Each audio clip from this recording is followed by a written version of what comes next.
A bad break for two car owners in Mission Hill after strong winds overnight snapped a large branch. City crews used a crane with a claw to pull the branch up off the cars. It's just like dented a little. Aisha Sevilla woke up to find her car damaged above the front driver's side tire. It's annoying. Just bad luck. Yeah, bad luck. I mean, whatever. It's okay. It's just a car. They can fix it.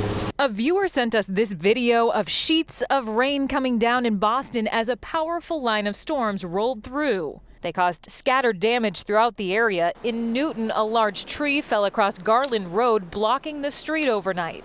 A viewer sent us this picture from Haverhill after part of a tree came down there. And in Athol, a branch pierced the windshield of a car during the storm. I just heard a big bang, and I didn't know if it was the car or not. Back in Mission Hill, a friend of this car's owner came to gather up her things before the cleanup begins. We heard the winds, yeah. The winds are pretty bad.